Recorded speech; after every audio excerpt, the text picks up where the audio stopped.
12 months ago, Claudia Lawrence vanished without a trace. The investigation is now being formally classified as one of suspected murder. But with new leads, can this man help reveal the truth?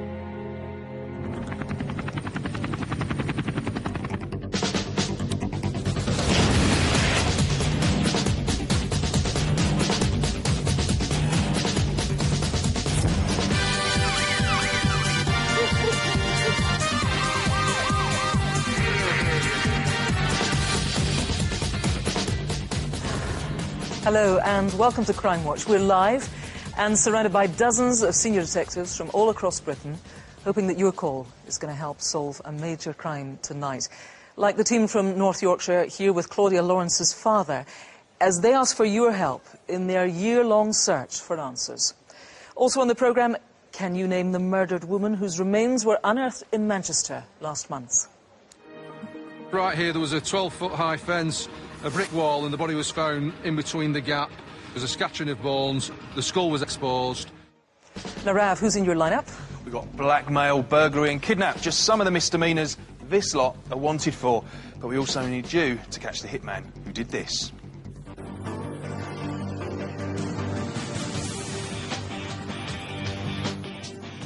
Unbelievable, the victim was lucky to survive. Matthew. This man mutilated, then scattered Geoffrey Howe's body parts across the country. Are you responsible for the killing and the dismembering of Geoffrey Howe? No comment. Well, I've got the inside story of how detectives proved Stephen Marshall, a gangster's henchman, was the so-called jigsaw man murderer. But first tonight, the disappearance of Claudia Lawrence. It's hard to believe it's nearly a year since the 35-year-old chef from York vanished without a trace. As we'll hear from Claudia's father, it's been 12 months of anguish and pain for her family. We still don't know if Claudia is alive and well or has come to harm, as detectives suspect.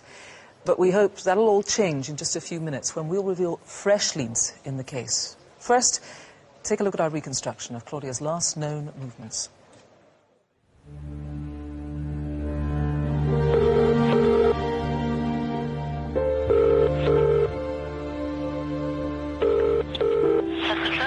Good afternoon. My name's Peter Lawrence. I'm very concerned about my daughter. Fine. And what's your daughter's name?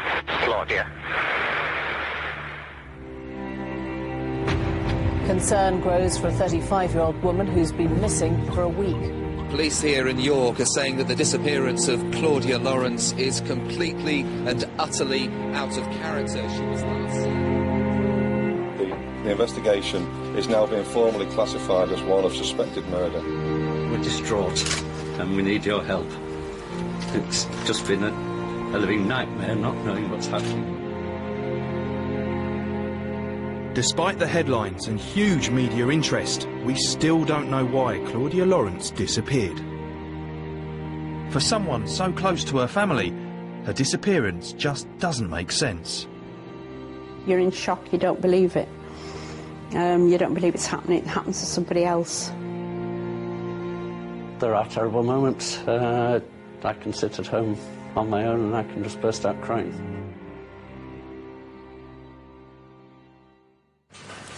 Detectives have pieced together Claudia's last known movements. Right, I'm off. See you tomorrow. In the hope they will give some clue as to what happened to her. Let's start with Wednesday, March the 18th, the last day Claudia was seen. She just finished her regular early shift at York University. CCTV has her leaving the building at 2:30. In the weeks before Claudia disappeared, she started to walk to and from work. The route to her house was about 2 miles, and that Wednesday was no different. She set off home on foot.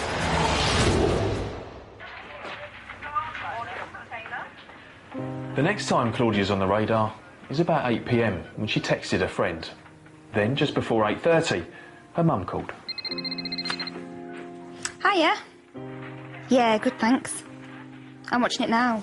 Now, we can't be sure, but we think she was at home when she took that call. She sounded cheerful and relaxed. All right, then. Yeah, I will do. Bye. But that phone call was the last time we know for sure that Claudia was alive and well. The following morning, she failed to turn up for work. At 10 o'clock, her manager called her mobile, but there was no answer. Then at 12:08, her phone powered down. It either ran out of battery or someone switched it off. Claudia was supposed to meet friends that evening, but didn't turn up. When she still didn't answer her phone on Friday morning, they got worried. I just find it hard to accept that people just vanish into thin air, and that's what I can't get my head around. There must be people out there that have seen something suspicious or who know something that's happened.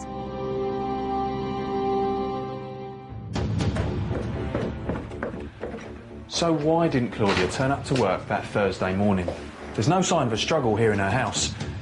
Her passport and clothes are still here. In fact, the only things missing are a blue rucksack, a mobile phone, and probably a set of chef's whites. The three things she'd normally take to work with her, which suggests she set off for the university as normal, but never arrived.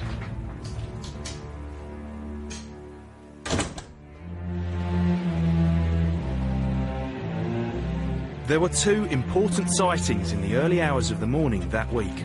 Both involved a couple, and both were on the route Claudia took to work. The first was on Wednesday, the 18th of March. The second was of a man and a woman arguing near the university on the Thursday morning. Was it the same couple? We just don't know. Nor can we be sure the woman was Claudia. But if it was, who was the man she was with?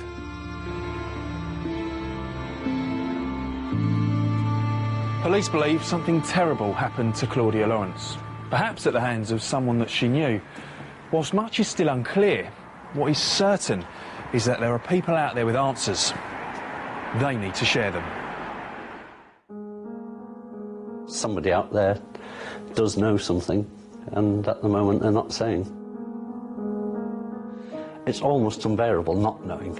You try and wonder what's happened to her. You don't want it to be anything unpleasant, so then you try and block that out of your mind. I try not to think about it too much. And that helps you cope, I guess. There's just something missing. There's a very important thing missing, and that's Claudia. Well, joining me now is Peter Lawrence, Claudia's father, and Detective Superintendent Ray Galloway. Welcome to you both. Peter, first of all to you, an unbelievably difficult year, but particularly difficult this week, as it's Claudia's birthday this week. It's Claudia's 36th birthday on Saturday, and of course for the past 35 birthdays she's been with us, so yes, it's a very difficult time. How are you managing and the rest of the family to cope day to day? I think basically because of the massive support of the rest of the family, of friends, the church, and support from the whole of the public.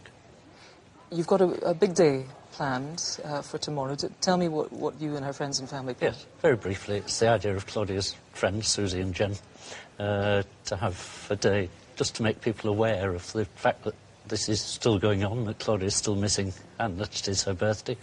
So we've been given the square in the centre of York. We've got local media there. The police are going to be there. We're letting off loads of balloons with tags on so that the Claudia image and telephone numbers for the police and Crime Stoppers are there. So hopefully there might be about 400 balloons going up. The Lord Mayor's coming down. We've got music. Claudia's favourite group that she regularly saw at the Nag's Head, a couple of doors away from her house, have agreed to come down and do 2 slots for nothing. So, you know, it's not a celebration, but it's an awareness day of the fact that, you know, this investigation is still going on. We're still trying to find Claudia. It certainly is, Peter, and we wish you all the very best with that. Now, Ray, you've got what you hope will be some crucial new evidence to share with us tonight. Before we take a look at that, just tell me what's happened in your investigation since we spoke to you last June. Well, the last 11 months primarily has been the team putting together what is really a comprehensive, but it's definitely an incomplete profile of Claudia and her movements and the people that she knows. We've been as far as Cyprus and recently to Southern Ireland and traced people that she either was a friend of or a partner of. But frustratingly, we're also finding, even recently, even only last week, people who were on Claudia's route to work in Melrose Gate, and we're waiting for the police to come to them. And when we knocked on the door, they expressed that. But my appeal tonight is, please, if you were in that area on the 19th of March between 5 and 6 a.m, please come forward. Right, now you have CCTV that you're going to take us through. Footage of Claudia leaving work. We'll see it. Just tell us the details, the bits that are important. Well, as you can see, Claudia leaves work at Goodrick College. She walks across the quadrangle, and this is highly important to us in that it actually shows people what Claudia looked like as she was walking up and down Melrose Gate. That's her just posting a letter on Melrose Gate Post Office. People drive up and down and walk up and down a very busy thoroughfare. Do you recognise Claudia from them pictures? You've also got pictures of a sort of pale-coloured car. It's really important. You want to trace this car. It is. That vehicle actually pulls up on the 18th and the 19th of March, and then again on the 25th of March. It pulls up just ahead of the Melrose Gate Post Office, stops for 2 or 3 minutes, and then pulls away again and heads down Melrose Gate in exactly the position and the location where Claudia would be walking to work. We don't know what the vehicle is. We think it's potentially a Mercedes C-Class. We don't know why it's pulling up there. It might be dropping someone off from or to work. Who is it and why are they there? Could be a perfectly reasonable explanation, but you need the explanation. I need to know. Also CCTV footage of a man that you must trace. Yes. This man in a hoodie is walking past the post office just before 5 o'clock on the 18th of March. Now, the relevance of this is that between 5 and 10 past on Melrose Gate Bridge, which is about 200 yards away in that direction of travel, a witness sees 2 people, a man and a woman, in an interaction. There's actually no conversation taking place, but he's the man with the left-handed smoker, and he's in a hoodie. Now, that man in that CCTV will be at that venue at that time. OK. Ray, for now, thank you very much. And a special thank you to you, Peter, and we wish you all the best. Thanks very much indeed. Please, if you've got any information, no matter how minor, it might be the piece of information that will help. Do the right thing. Pick up the phone now, 0500 600 600. If you need to take another look at that new CCTV or you want to watch the reconstruction again to remind you of all the details, it is, of course, on our website, bbc.co.uk/crimewatch. Now it's over to Rav with the first of this month's Most Wanted. And leading the way tonight is Rashino Arapaj, and he's wanted in relation to a shooting in the Crossland Moor area of Huddersfield last September.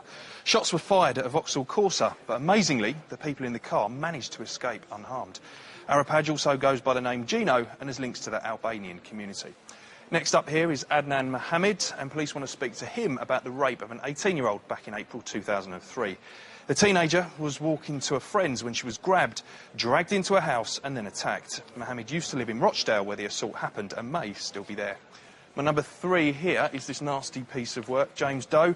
He's wanted for a burglary in Droitwich, Worcestershire in 2001. Joe was charged but failed to turn up at court and has been on the run ever since. It's a pretty old photo here, so he may well have aged a bit. There's a £5,000 reward for his arrest, but if you see him, keep away because he's violent and should not be approached. Number 4 is Raja Abbas, and he's wanted for blackmail, theft and kidnap. The victim was bundled into a car, beaten and then kept against his will whilst demands were made to his family for cash. Abbas has links to the Asian communities in South Wales and the West Midlands. So, do you know where any of this lot are hiding tonight? Pick up the phone now if you do, 0500 600 600, or you can text 63399. Just type crime, space and then your message. It's really important to leave that space or your message won't get through. And you can also check these mugshots out online, bbc.co.uk/crimewatch. And remember, all of our most wanted stay on the website until they're caught. Still to come, the shopkeeper kidnapped and stabbed in the stomach, all for just a few £100s. Wait. There's money in my pocket. Take that. Take one, man. Then I realised he'd been stabbed. Can you name the sexual predator who attacked a schoolgirl in broad daylight?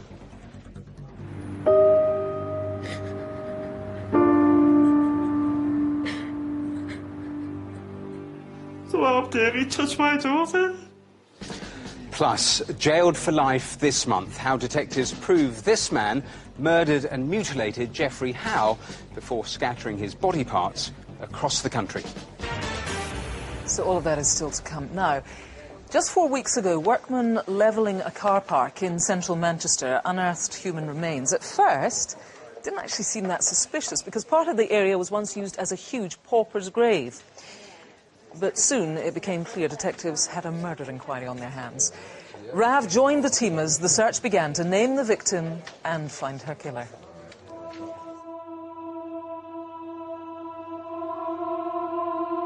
A murder mystery has been unfolding in Manchester today. At At first, police believe the remains might have come from an ancient burial site. Detectives have been trying to piece together clues. In January, workmen clearing this site unearthed human bones. How the remains came to be dumped here is a mystery. But a week after the find, detectives are on the hunt for a killer.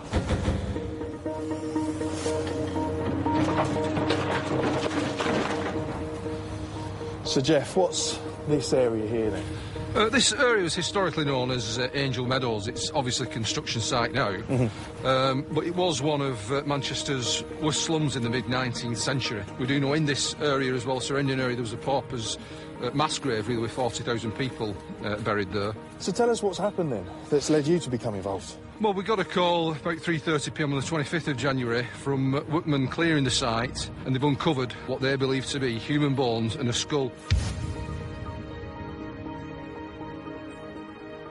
Right here, there was a 12-foot high fence, a brick wall, and the body was found in between the gap. There was a scattering of bones, the skull was exposed, clearly exposed, and what we found also were items of clothing and carpet intermixed with some of the bones.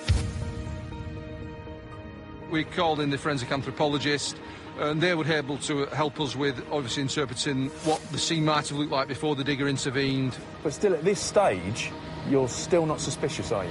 No, we knew of the presence of paupers' graves in the area, so we weren't too concerned, but nevertheless, we did send the bones off for examination by a forensic pathologist. Along with the forensic anthropologist, we can determine a number of basic features about the skeleton, in that it was a Caucasian female between 18 and 30 years old, probably between 5'1" and 5'7" tall. There were also a number of worrying features on the skeleton. We identified a fracture to the right side of the jaw. There was also a small fracture in one of the cervical vertebrae, and these are basically the bones off the neck. There was also a fracture to the nasal bone as well. And all of these injuries, particularly when taken together, are suspicious that she'd been subjected to a blunt force physical assault just prior to her death. And therefore this case is suspicious of a homicide taking place.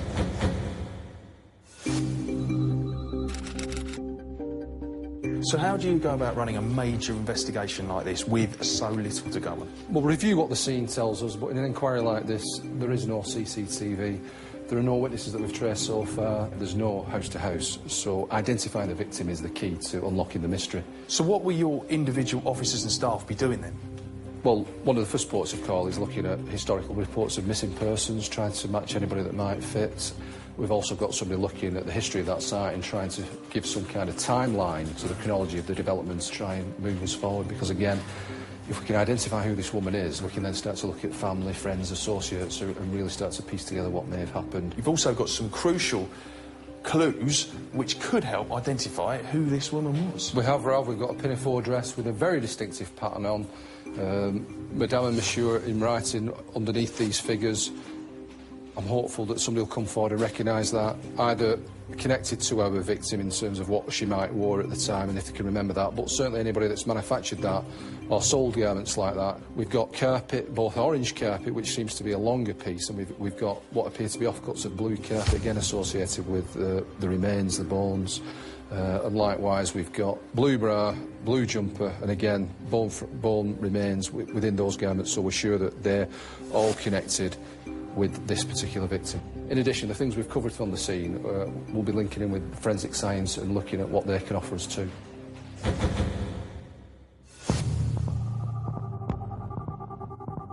Well, in this particular case, we've got a number of items recovered. We've got some fragments of bone, and these are going to be subjected to DNA testing.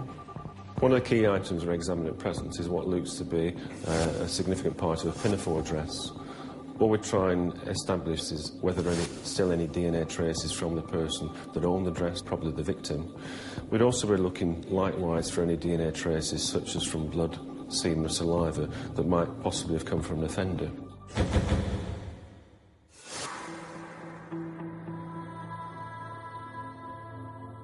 But this isn't just about catching the killer for you, is it? You also want some sort of closure for this woman's family. We are, yes. This is somebody's mother, somebody's daughter. Where she's been recovered, she's been laying there for probably years and years, and it's obviously we need to give her a fitting burial at some stage and try and give her some peace in what must have been an awful end. We don't know who this young woman is or when she was murdered, but somewhere out there's a family who have lost a loved one. And with your help, her killer can be brought to justice. Well, I'm joined now by Detective Chief Inspector Jeff McMahon, who, as we saw, is heading up the investigation. It's very early days for you and your team, Jeff, but you do have some leads that are the beginning of the investigation. We do. We know she's female. She's Caucasian, possibly mixed race, 5'1" to 5'7", and the age range 18, we think, up to 35. And again, the injuries consistent with somebody who's met a violent death. OK. And how long ago do you think that she met this violent death? Difficult one. We're working on that to get the time frame down, but at the moment we're looking at somewhere from 1956 right up to 2009, so a long time to review. As we saw when you were talking to Rav there are a few really important and some of them pretty distinctive things that might help you on the way. Let's start with this pinafore. Yeah, pinafore dress. It's got a very distinctive pattern of this man and woman and the words Madame and Monsieur written across the garment. Again, we're looking at who manufactured that, or does anybody know who wore that garment, obviously, and if they could call in. We saw that there was a blue carpet that could have been used to wrap this woman up. Also orange, more distinctive, probably. It is very much so, and we believe she may have been wrapped in the carpet, but again, we're not sure, so anything that triggers a memory for that as well. You find a shoe? Yeah, left foot, black high heel shoe, and again, we think that belonged to the victim. Now, there was a funny sort of bit of, I don't know, was it polythene or plastic with the name Guinness on it? Tell us about that. It's a piece of plastic, and it would appear that comes from a Guinness advertising campaign in 65, 66, and again, all those things in combination, is that going to lead somebody to identify our victim. Is it your reckoning that the person who murdered this woman had local knowledge? It is, Kirsty. This site where the body was deposited is very much city centre site, but it is secluded, so I think local knowledge is the key. Right, somebody knew that it would be a good place to hide a body. Indeed. Jeff, for now, thank you very much. Please, if you've got any information that you think could help identify this poor woman, then do call us now. You know the numbers, 0500 600 600, or you could call the independent charity Crime Stoppers. You do that anonymously, that's fine. I'll give you their number too. Their number is 0800 555 111. If you want to see the film again, bbc.co.uk/crimewatch. For now, though, here's Rav with this month's CCTV. And some shocking scenes tonight as an assassination attempt is caught on camera. We're in Kendal in Cumbria back in September. Keep a close eye on this bloke, shopping for diamond rings at this jeweller's. He's after a bit of bling, but has no intention of paying for it. He asks the sales assistant to show him some rings from the window display. Then, while she's distracted, he swaps one for a fake, pocketing the real one worth nearly 14 grand. Missed it? Let's have an action replay. Blink and you'd miss it. A bit like this camera then. It's behind you. Time this bloke got his rocks off some other way. Name, please. Tempers are boiling over at London Bridge Station last June, and if I were you, I'd keep out the way of this smartly dressed man. He looks a little like MasterChef's Greg Wallace, but this bloke's too hot-headed to handle the kitchen. As he walks through the station with a female friend, he takes a disliking to two young men walking by. At first, he says nothing, but with his friend safely out of the way, he doubles back, comes up from behind and smacks one of them hard in the face before walking away with a grin. It's mindless, unprovoked violence, but thanks to this, I think it's us that will have the last laugh. Tell us who he is. We're in Longsight, Manchester in August 2 years ago. Recognise this man? Take a good look, because he's wanted for raping an 18-year-old girl. Here he is walking past Longsight Market. He spots his victim off camera and pounces. It's only when this cyclist bravely intervenes that the girl is finally safe, while her attacker does a runner. He's an opportunistic, dangerous predator and must be found before he strikes again. You might not be able to see his face, but do you recognise his jumper? Police have a full DNA profile, so can easily eliminate innocent people. It's off to work in Longford, Warwickshire back in October. But what this bloke doesn't know is that today he's someone else's business. Waiting outside is a paid assassin who's determined to finish the job. As he gets into his car, the gunman pulls up and calmly approaches. The victim's got nowhere to run as he smashes through the window and opens fire. The victim was shot 3 times in the legs and is lucky to be alive. He's had to flee his home, terrified for his life. This was a professional, organised hit in broad daylight. Time this gun for hire got his P45, helped make the streets safer and name him tonight before his next target ends up dead. We need his name tonight, so please pick up the phone now, 0500 600 600, or you can text us on 63399. Just type crime space and then your message. And if you need a second look, go online, bbc.co.uk/Crimewatch. Now this is Ravi Verdi, a father of 3 who came this close to dying last September. You see, Ravi was kidnapped, robbed and stabbed, all for just a handful of cash.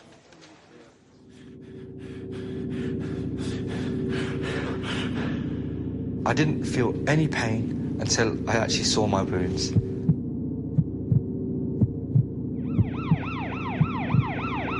It really is your worst nightmare. I thought that's it, it's over, you know. I'm going to die, and I'm going to die this way.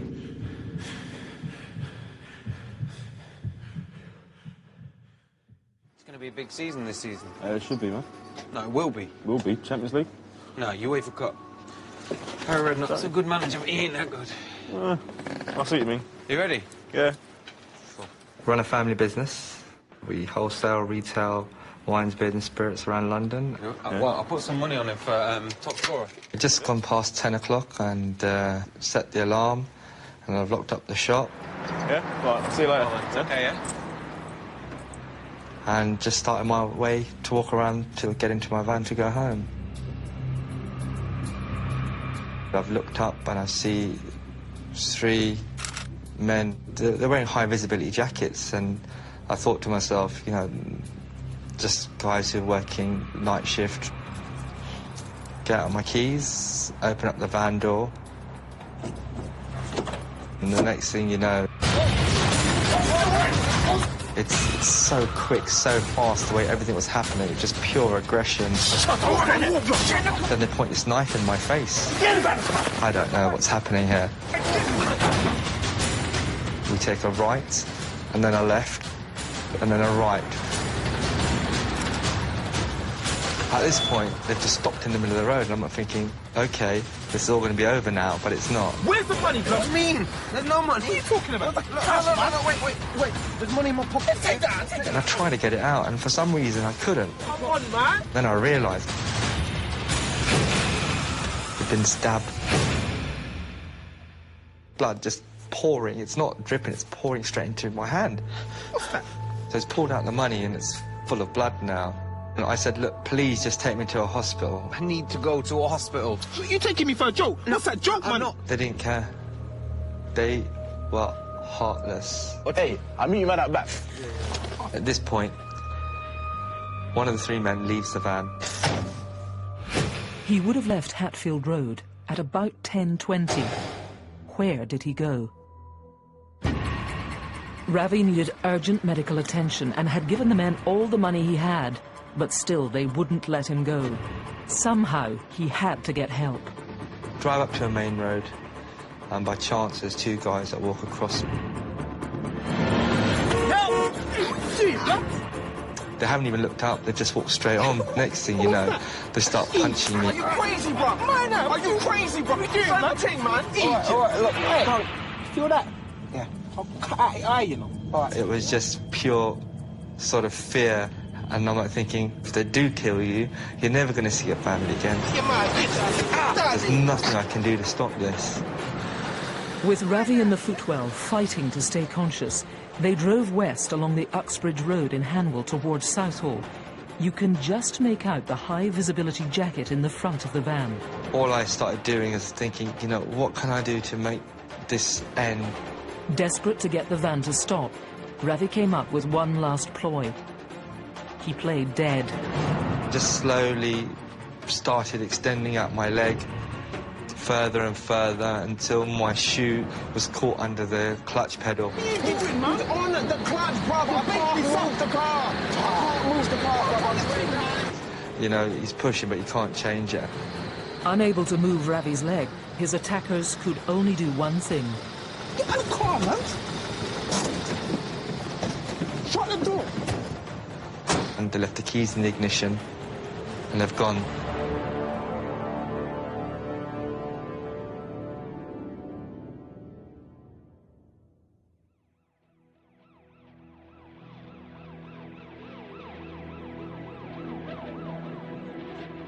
The men who stabbed Ravi would have gone home with blood on them. The people who are sheltering the gang need to think this could have been murder. I feel fortunate that I've come through it for myself and my family, but at the same time, it's just pure luck. These guys are dangerous, they are evil, and they need to be caught as soon as possible. Well, I'm joined now by DCI Stuart Ryan, who's heading up the investigation. Thanks for joining us, Stuart. He was an incredibly brave man, Ravi, that night, but he was also an incredibly lucky man. He could have easily been dead. Yes, as you say, Ravi was a very lucky man. He was stabbed a number of times in the chest. He would have quite happily handed this money over to these people, but instead they attacked him and then asked him for the money. Do you say, I mean, it seems like he was pretty much targeted specifically here. Yes, that's correct. We believe they knew who they were waiting for and they knew where they were going to attack him, so they wouldn't be seen. So do people remember seeing these three people at this location last year on the 17th of September? Yeah, it was Thursday, the 17th of September. That's the important date. Of course, they were wearing, I mean, they were highly visible because they were wearing high-visibility jackets. You do have pretty good E-fit on one of them in particular. Yes, that's correct. As you say, they were all three black males were wearing three-quarter length, high-visibility reflective jackets. They were described between 24, 25 years of age, right. About 5'10", 6 feet in height. Okay. And the E-fit relates to one of the suspects who had a slightly darker complexion than his other two males that were with him, and he had a short goatee beard. So do people remember who these people are? Okay, now, the money, we saw, there was so much blood around. The money was covered in blood. People would remember money that looked a bit odd, a bit stained, maybe? Yes, that's correct. As you say, the money was blood-stained. Do people remember receiving any blood-stained notes on the 17th of September last year, or in the days after, from people fitting this description? OK, for now, Stuart, thanks very much. I should tell you, Ravi has now installed new security cameras at his shop. We've got to find these men before they target someone else so violently. You saw what they did. Do call us 0500 600 600, or you could call the independent charity Crime Stoppers. You can do that anonymously. That's fine, too. I'm going to give you their number. It's 0800 555 111. Now, though, here's Rav with some more faces in the frame. And I think I'll have fries with my number 5, as he goes by the name of Burger. His real name here is Shane McMahon, and he's wanted after large quantities of amphetamines and cannabis were seized in the Swadlincote area of Derbyshire. McMahon has links to southern Spain, but could well be hiding out in Rotterdam in the Netherlands. 6 is Aga Arzi Allen, and he's wanted for raping a girl at a party in Eastbourne last April. The victim woke up to find she'd been assaulted by at least 2 men. Allen is of Kurdish Iraqi origin and uses a number of aliases, including Hiva. He usually works in small convenience stores and could well be looking for similar jobs now. Next is 33-year-old Omar Habul, and he was found guilty of using fake checks and passports back in 2005. He was due to be deported at the end of his sentence, but instead did a runner and hasn't been seen since. Algerian Habul has links to Luton and London. And last, but by no means least, is 19-year-old Jordan Atwood. He was charged with GBH after a 19-year-old man was stabbed in the face in January last year. Atwood was due to attend court in November, but did a bunk. He has links to both Southampton and South London and uses the street name of Drebs. So come on, if you know where Atwood here or any of the others are tonight, don't wait, call us here in the studio, 0500 600 600, or you can text us on 63399, just type crime, space, and then your message. Don't forget to leave that space or your message won't get through.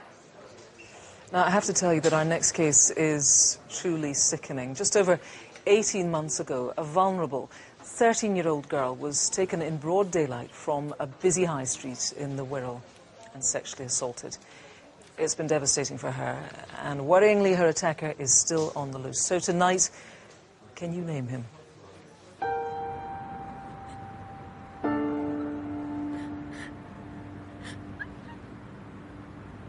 Just can't believe what's happened to her. She was only 13 at the time. So how dare he touch my daughter? We're looking for a dangerous and desperate man. Someone so brazen, he'd take advantage of a young innocent girl in broad daylight.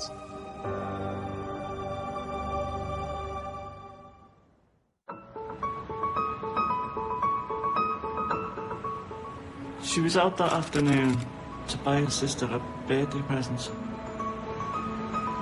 I called her to be independent, like all my children. You know, she's a lovely girl.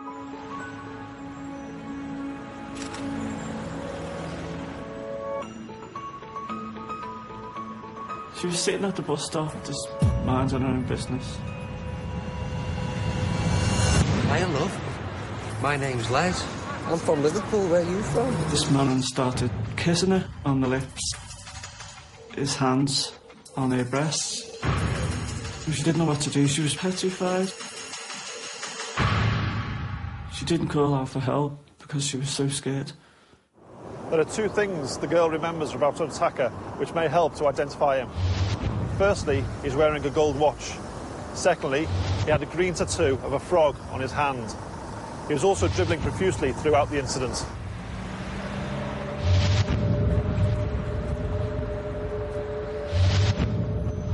There are a number of witnesses that afternoon at the bus stop who would have had a good look at this man.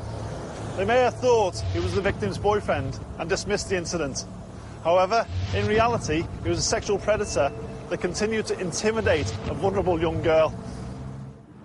I need to go to the toilet. Oh, I know where there's a toilet. There's one just down there. Come on, I'll take you. Poor little thing on her own, you know, she just wanted to get away from him. It's just down there. He dragged her by her arm, literally down the road, took her over the hill to the pond. The attacker told her that he had a knife and threatened to use it. Too scared to cross him, he led her to a local spot called Cadbury's Hill. What he did next was sickening. There's a place down here for you, all right? Oh, this way. This way. Come on, it's just round here. You'll be all right. You can go there, look, it's a nice spot. Come on. Come on. Come back to mine. Your mum should be worried about me. Mind their own business. Not doing anybody any harm. And he just came out of nowhere and done that to her. How dare he put his hands on my daughter? How dare he? I'm so angry. I'm just so angry what's happened to her. After the attack, the man led the teenager to Morden Cross train station, where he finally let her go. At 18:01, he boarded a train to Liverpool Lime Street and vanished. This man is wanted for a serious sexual assault. That day, he thought he got away with it, but he left behind a vital clue, his DNA. All we need now is your help. Give us his name. She's having nightmares. She's just so scared. She's dreaming of him all the time, what's happened. It's on her mind all the time. It's ruined her life. I just want him close. Well, we hope that she can rebuild it. I'm joined now by DI Mark Watson, who is leading the investigation. This is really awful stuff, Mark. It's really affected this young woman, not surprisingly. Yes, she's really scared to go out on her own now. She's frightened of men. It's made her an introvert. It's really affected the whole family. OK. Of course we want to catch him, and the good news is you've got quite a lot to go on. Yes, we have. I'm optimistic we'll catch him tonight. We've got a good description of the man. We've got, as you can see, we've got good CCTV. During the incident, he said his name is Les, and he's from the Liverpool area. He's described as being 5'8" to 5'10", short grey hair, about 30 to 40 years, and he's got withered skin. OK, now, two really interesting and pretty distinctive things. A bit of heavy gold jewellery, might have been a watch, and also this very distinctive tattoo, by the sounds of it. Yeah, that's right. The tattoo we believe to be of a green frog, which is on the top of his left hand. It's a tattoo that's well, we think it's frog. a frog. I mean, That's it might right. be a frog, it might not, but it's something similar to That's that. right. Okay. Yeah, that's right. And this, the watch, maybe a watch, but certainly a heavy gold piece of some sort of jewellery. That's right, that's correct. Now, the people didn't know what necessarily they were seeing. You know, maybe they thought it was girlfriend, boyfriend, but it seemed a bit odd. So That's witnesses are crucially important here. That's right. It happened on June the 19th in 2008 outside the Coach and Horses Public House on Pasture Road in Morton. A bus stop, that location, and we'd appeal to witnesses that we got on the 117 bus to Clatterbridge to come forward.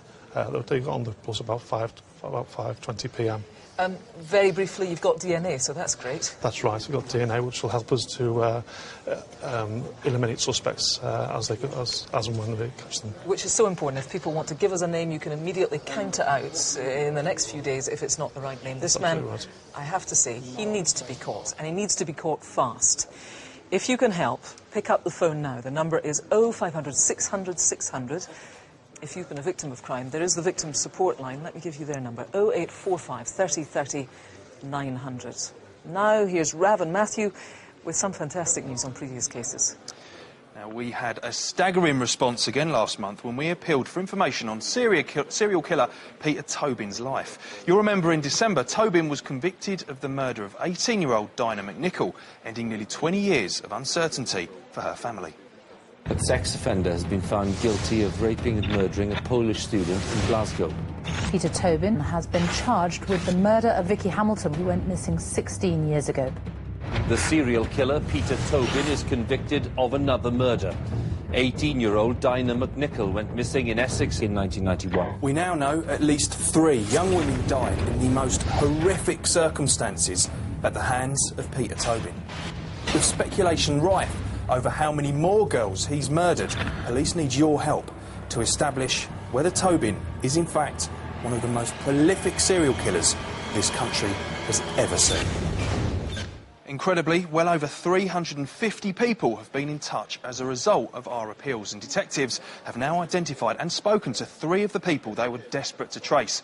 However, there are still 2 women they need to find. Bo, who knew Tobin in Hampshire in the early 90s, and Leslie, who would have been a teenager when she was in contact with him in Brighton in 1986. So please contact us. You're not in any trouble, but you could have vital information. Detectives have tonight released this new photo of Tobin from 1973, which we've put on a dedicated part of the website, together with the latest details from the Anagram team, such as a list of over 100 cars Tobin used to drive and places he worked since the early 1960s. So please take a look, and if you know anything about Peter Tobin, however minor, call us here now, 0500 600 600, or you can text us on 63399. Just type crime, the space, and then your message. Now, 2 years ago, we reconstructed the murder of Jamie Simpson, the Matalan store manager, stabbed to death in a failed robbery attempt.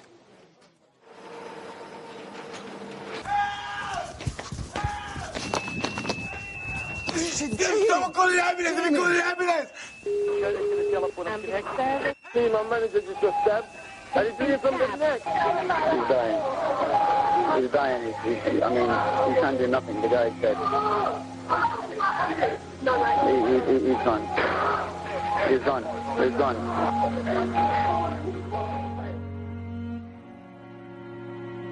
You're not prepared for this. Nowhere in life are you prepared for the death of your child before you. Well, just this week, 7 men were convicted for their involvement in Jamie's murder. This man, 19-year-old Kabina Essel, was found guilty of murder, while these 3 were convicted of his manslaughter. All 4, plus a further 3 men, including the store's security guard, were found guilty of conspiracy to rob. They will all be sentenced next month. A great result. Now, last March, over a 3-week period, members of the public made a series of very grisly discoveries. Dismembered body parts were found scattered across the country. The investigation that followed led detectives on a disturbing journey into the life of a savage killer who was no stranger to mutilating bodies. Matthew takes up the story of how the police caught the jigsaw man murderer, Stephen Marshall. I was out in the tractor when something at the bottom of the field caught my eye. I thought, well, I'll stop and have a look. The bag felt heavy. I thought, well, I'll have a look inside.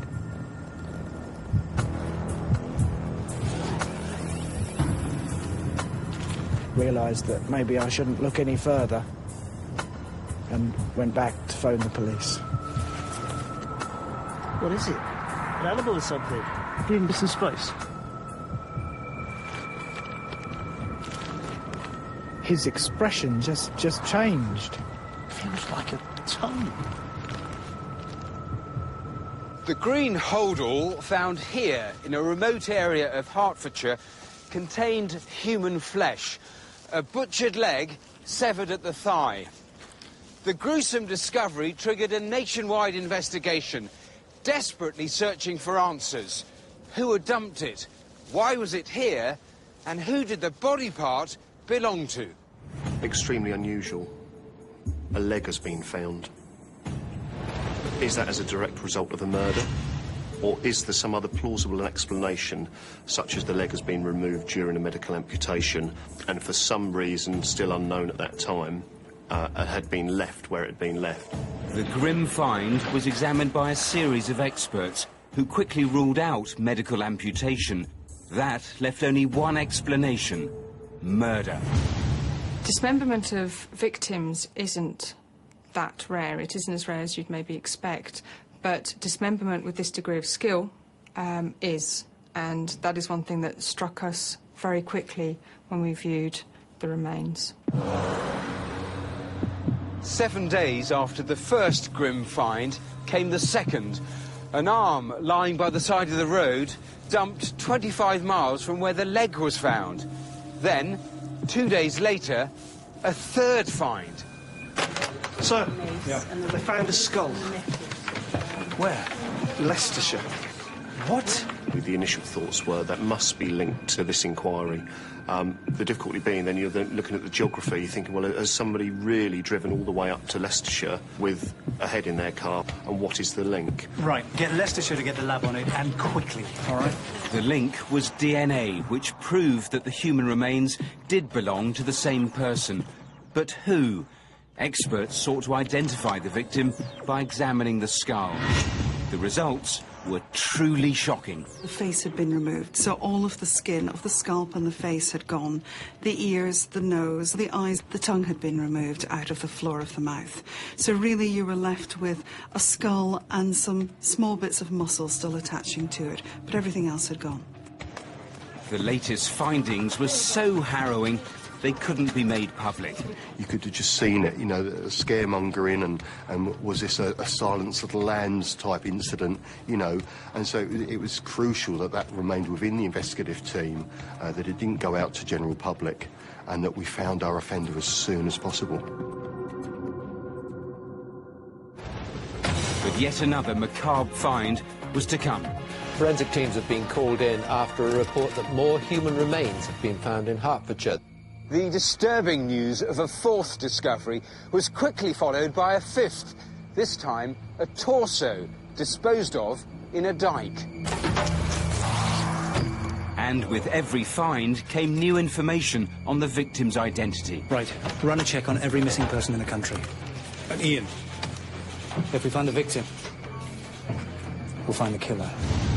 What we managed to establish from the experts was a narrower age range of which our victim was in, his ethnicity, build, shoe size, so starting to build up a clearer picture of exactly who our victim was. And how he died. What? By examining the torso, it was clear he was killed by 2 stab wounds to the back. This brutal killing was making headlines on a daily basis. With body parts found in 2 different counties, there was massive media attention. And yet, the identity of the so-called Jigsaw Man remained a mystery. But that was about to change. Sir, I think you need to take a look at this. We've just had a call about a missing person. He normally speaks to his mother at least once a day, and she hasn't heard from him in over a month. Does he fit the description of the victim? Oh, yes. The missing man was Geoffrey Howe. When detectives ran checks on his background, they discovered he'd recently taken in 2 lodgers, Stephen Marshall and his girlfriend, Sarah Bush. What have we got on Marshall? Well, we know he's violent. He's currently on bail for assaulting his girlfriend. Who's your girlfriend? Miss Sarah Bush, 20 years old, used to work as a prostitute, which is where she met Marshall, and they became lovers. When they needed a place to stay, Geoffrey was happy to help, but the relationship soon turned sour. Look, Steve, you haven't got the rent, have you? All right, mate, you'll get it. But when? I don't know. Geoffrey had wanted to evict them, but was too frightened to cross them. And can they be linked back to Howe's disappearance? Well, I've done a background check on Marshall. You're not going to believe what I found. Previously, Marshall had lived only a few hundred yards away from where the torso turned up. The killer quite clearly knew the location, and it was putting the 2 and 2 together that gave us a key breakthrough. The case against Marshall and Bush was stacking up. On the pretext of a missing persons inquiry, detectives went to question them. I was relatively nervous myself, to be quite honest, when I knocked on the door. Answered by Sarah Bush. Good afternoon, sir. Shook his hands, great big hands. Sat down. He was very, very nervous. Jittery, his leg was shaking. Sarah Bush was uncomfortable. And at that point, I knew that Geoffrey Howe was going to be our victim. Mr. Stephen Marshall, I'm arresting you on suspicion of The couple were arrested and taken for questioning. With no time to lose, detectives compared Geoffrey's dental records with teeth found in the skull. They were an exact match and proved categorically that he was the victim. But in interview, Marshall remained calm. Are you responsible for the killing and the dismembering of your friend Geoffrey Howe? If so, why did you kill and dismember Geoffrey Howe? With Marshall saying nothing, detectives needed answers. And the clock was ticking. Detectives had just 72 hours to charge their prime suspects or watch them walk away free. With the suspect still in custody, forensics began the painstaking search of Geoffrey's home. It was only through thorough examination that we actually established that the flat was, in fact, the murder scene. It was heavily blood-stained areas underneath the carpet. That blood belonged to Geoffrey Howe. The killer then moved to the ensuite bathroom to dismember the body. It was then that the cover-up began. But as he frantically wrapped the severed limbs, green fibres from his clothing were deposited on the duct tape.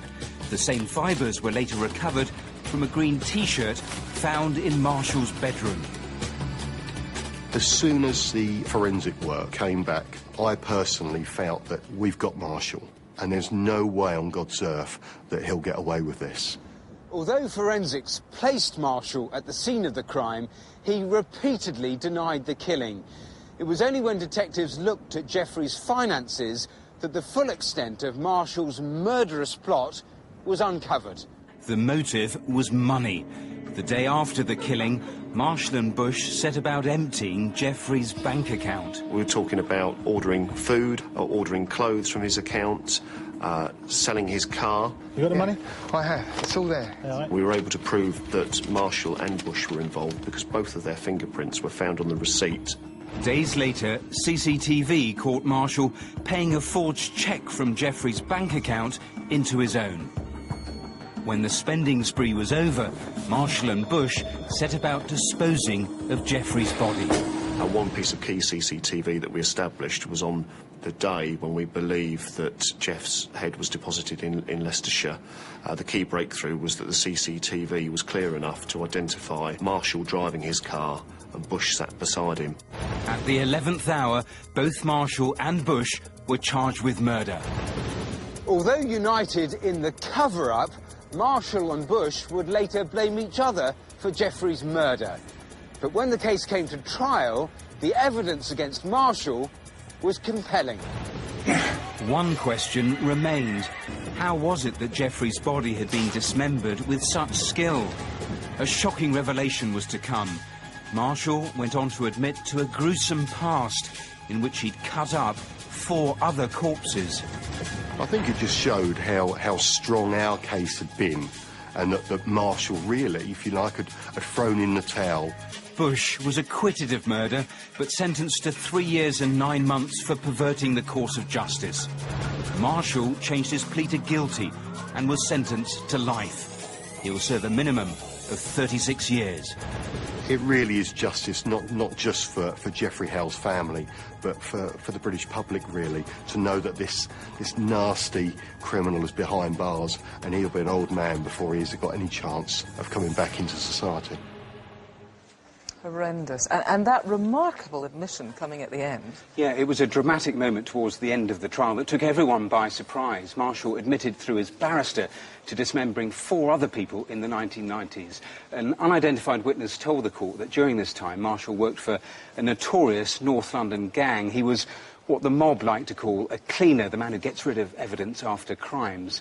Now, the bodies were apparently brought to him after gangland hits, and he would then cut them up. Now, obviously, police now are trying to find out as much about these crimes as they can, and Marshall is central to that. There's no surprise at all that when police started to look into his character, there was sort of violence just permeated his life, really. Yeah, he was a frightening character who could flick like a switch to using extreme violence in all his personal relationships, with people he came into conflict with people that just got in his way. And I think that's what happened with Geoffrey Howe, a rather gentle character. But Marshall decided that he could almost take over his life if he killed him. He could live in his flat, he could claim his benefits, he could steal his money. I mean, he wasn't rich, he had about £5 in his account, but for Marshall, it was enough to murder. Police obviously pretty satisfied with this result. It's a good one, it's a big one. Yeah, satisfied because it was a difficult investigation, almost a back-to-front investigation. Normally with murders, you know right from the start who the victim is. Here, Marshall and Bush were in custody before the victim was identified, so real pressure on the police. But the police cracked this in 5 weeks, so pretty smart work. Yeah, smart work. Now, here's Rav with a quick roundup of what's been happening on the phones. That's some good stuff already on Claudia Lawrence, the missing chef from York. 1 year on, still lots of calls coming in. Many are about the type of car that police are appealing for information on, but also further witnesses have now come forward with information about that couple on Melrose Gate. Let's hope that comes to something.